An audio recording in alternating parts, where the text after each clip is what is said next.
जागरूक अधिकार कर्मचारी संयुक्त समन्वय कल्याण समिति के आह्वान पर फिर एक बार मध्य प्रदेश के तमाम विभागों में कलम बंद आंदोलन किया गया।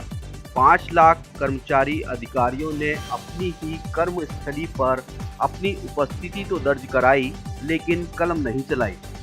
समिति का एक दिन पहले 5 लाख कर्मचारी अधिकारियों का इस आंदोलन में शामिल होने का दावा भी सच साबित हुआ। पूरे प्रदेश से जो जानकारी मिल रही है वो 47 जिलों से अभी हमारे पास जानकारी आ चुकी है और हमारे साथ जो कर्मचारी संगठन हैं वो 24 प्रदेश स्तरीय मान्यता प्राप्त गैर मान्यता प्राप्त संगठन साथ में हैं। हम लोगों के जो सबके गुरु हैं वो अरुण द्विवेदी मार्गदर्शक हैं सभी 24 संगठनों के, और द्विवेदी जी के ही नेतृत्व में हम हों या हमारे मित्र प्रमोद तिवारी जी हों, अशोक शर्मा जी हों, शारदा सिंह परिहार जी हों, या जो भी हमारे साथी यहाँ पे हैं देवेंद्र सिंह भदौरिया जी हों या नासिर भाई हों या सुभाष वर्मा मंत्रालय से हैं, ओपी गौर जो भी हैं, सभी हमारे संगठन के साथी अरुण द्विवेदी जी के नेतृत्व में सफल हुए। पूरे 5 लाख कर्मचारी हड़ताल पर हैं। हड़ताल मतलब आंदोलन पर हैं, कलमबंद। और हमारी 4 सूत्री मांगें थी। पहली मांग थी जो काल्पनिक वेतन वृद्धि है इस आदेश को निरस्त करो।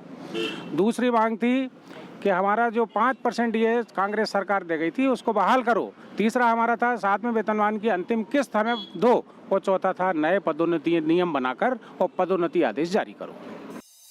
समिति के संरक्षक और मुख्य प्रवक्ता अरुण द्विवेदी की माने तो यदि राज्य सरकार अधिकारी कर्मचारियों की 4 सूत्री मांगों को शीघ्र पूरा नहीं करती है तो पूरे प्रदेश में लगभग 5 लाख अधिकारी कर्मचारी अनिश्चितकालीन कलम बंद आंदोलन पे चले जाएंगे। शिवराज सरकार के अपनी मांगों के नहीं सुनने, पूरा नहीं करने के चलते विरोध में आए कर्मचारी अधिकारी अपनी मांगों को लेकर बेहद गंभीर हैं।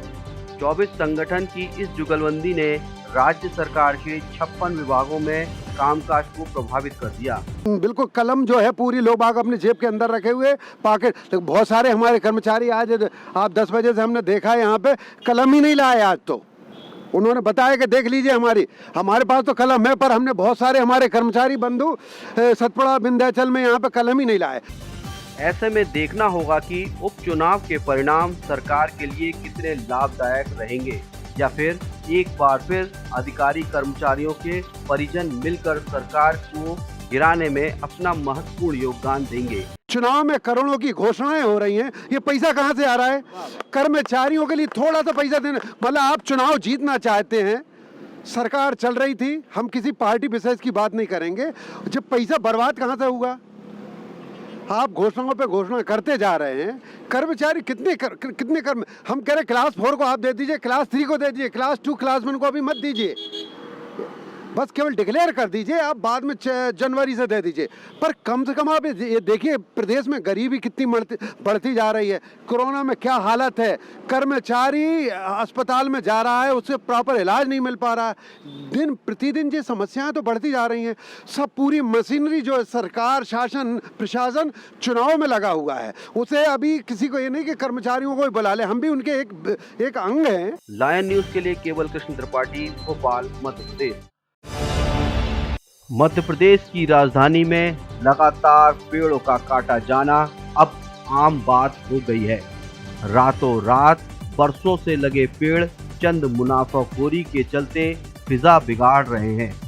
हम बात कर रहे हैं राजधानी के भदभदा क्षेत्र में सूरज नगर स्थित वन निधि नर्सरी की, जहां अब इसके मालिक ने अपनी पूरी जमीन को बेच दिया है।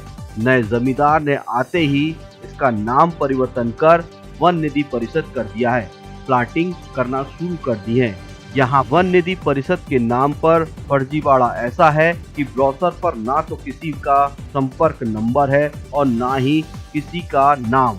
इतना ही नहीं, लायन न्यूज ने जब जानकारी निकाली तो इस परिषद से काटे जाने वाले प्लाटों की TNCP यानी टाउन एंड कंट्री प्लानिंग की कोई परमिशन तक नहीं है और ना ही रेरा में इसका कोई रजिस्ट्रेशन। यहाँ लगे हजारों पेड़ जमींदार ने बिना किसी शासकीय अनुमति के काट दिए हैं। इस परिषद से लगे रहवासी इसकी शिकायत पहले मौखिक तौर पर पुलिस प्रशासन और बाद में जिला प्रशासन को कर चुके हैं। नहीं, अब ये तो मैंने गिना नहीं है, लेकिन पेड़ तो हजारों की संख्या में थे और काफ़ी कुछ पेड़ इस साइड से काटे भी जा चुके हैं। दक्षिण दिशा में बहुत सारे पेड़ कट गए हैं।